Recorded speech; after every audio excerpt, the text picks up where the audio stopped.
Well, I did it. I went out and bought an e-bike. Hopefully that humorous little intro shows you the anguish that you go through when making this decision. I've been thinking about it for a while, and in this video, I'm going to explain why I did it. Now, I've had an e-bike in my garage before. I had a Niner Rip 9 that was a demo bike that I think I had for maybe 3 or 4 months, and I had a blast on it. Rode it locally, took it up to the mountains. But at that time, I just decided it wasn't for me.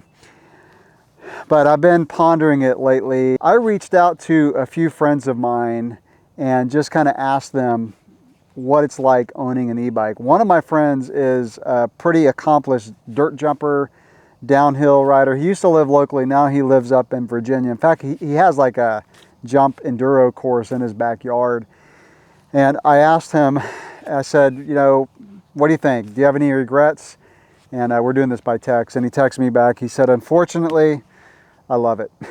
He said, I ride it most of the time. Now, I am not going to ride my e-bike near as often as a lot of people do. I'll probably ride it locally once a week, maybe once every other week. But here's why I got the e-bike. I went on a trip recently with a friend of mine, and he had his Specialized.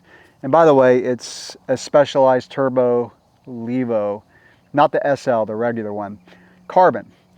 And I got it for a really, really good price from Super Cool Bike Shop in Gainesville, Florida. So shout out to the guys at Super Cool. Really, really great shop to work with. I've been working with them for a while, but the owner got me a smoking deal on this bike. It's a 2022 Turbo Levo comp carbon.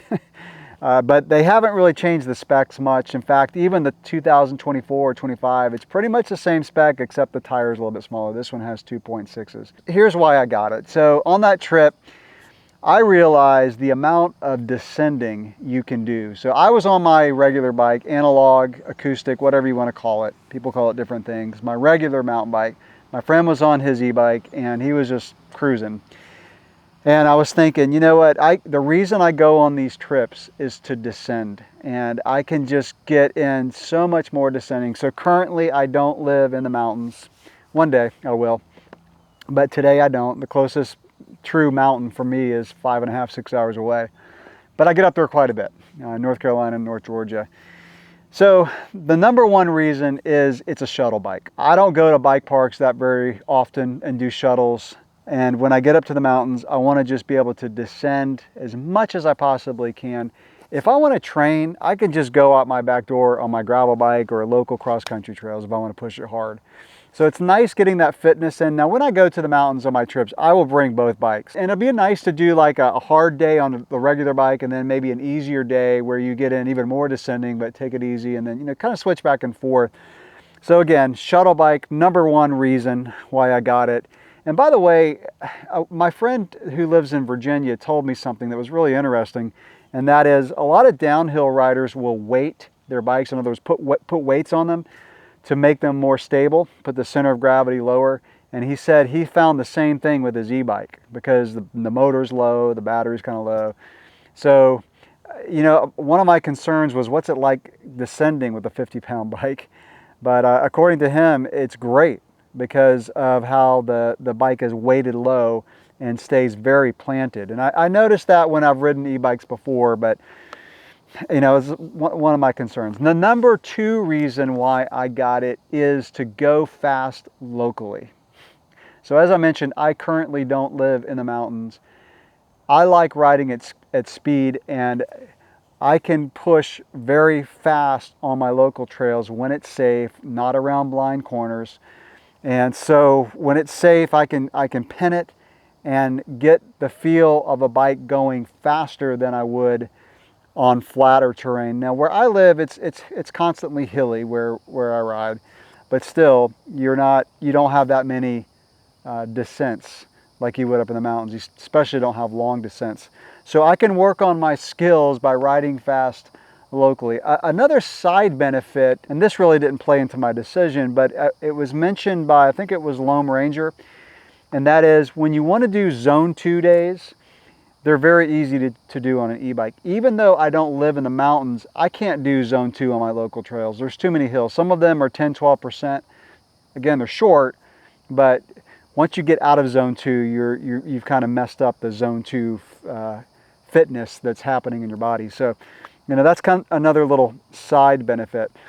One of the things that almost kept me from getting the e-bike is the fact that I cannot ride cannot ride an e-bike in Pisgah National Forest today. Maybe it'll change, but that's where I get up and ride quite often. So this bike, it's not going to help me up there. I can ride it on trails up in North Georgia. I mean, I get up to North Georgia a lot. Even trails around the Atlanta area are a lot of fun to ride.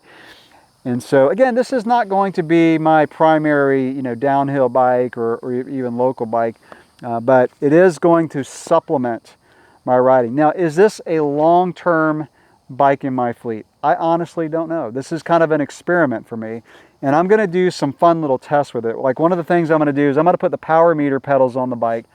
I'm going to go out and do like 10 minutes as fast as I can go on the e-bike, and then put the power meter pedals on my regular bike, go as fast as I can go for 10 minutes, and look how much power am I putting out myself on an e-bike when I'm pinning it going fast on local trails.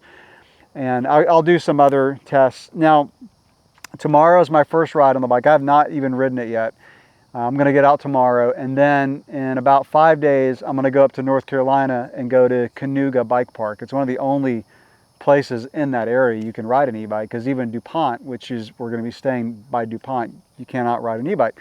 So my son has a race up there. He's doing downhill nationals, and so we're going to get up there for 5 days, and I'm going to take the e-bike, and we're going to ride Canoga Bike Park, and I'll do some video of that, talk about what it's like for me. I've ridden Canoga, but on a regular bike, non-e-bike. So yeah, that's I own an e-bike. It feels a little weird, honestly, but we're going to see how it goes. So stay tuned to the channel. I will mention, so I've made a couple videos like pros and cons of e-bikes when I had the Niner. I made the video where it was titled The 2 Issues I Have with E-Bikes. Now, some people said it really should be called The 2 Issues I Have with People Who Ride E-Bikes. But that's fair, I get it. But they just allow you to do some things that you couldn't do on a regular bike. And a lot of people accuse me of being like an e-bike hater. You know, unless you watched those videos with a cognitive bias, you can tell I'm not biased for or against e-bikes. They definitely have their place, especially if you have, you know, physical problems and it's your primary bike and it allows you to enjoy mountain biking where you couldn't. I mean, I'm not going to get into that, but the bottom line is I'm not against e-bikes, and this video proves it. I'm really looking forward to getting out and riding this bike. And you know, locally, I'll probably put the thing on turbo and go as fast as I can, again, when it's safe, not around blind corners, but you know, just go fast. So I'm probably going to be changing chains on this bike quite often. So there you go, the first e-bike that I bought. Stay tuned to the channel for upcoming videos as I dive into this world of e-biking. I know there'll be all kind of crazy comments on this video, so let them fly, y'all. All right, I will catch you in the next video. Thanks for watching.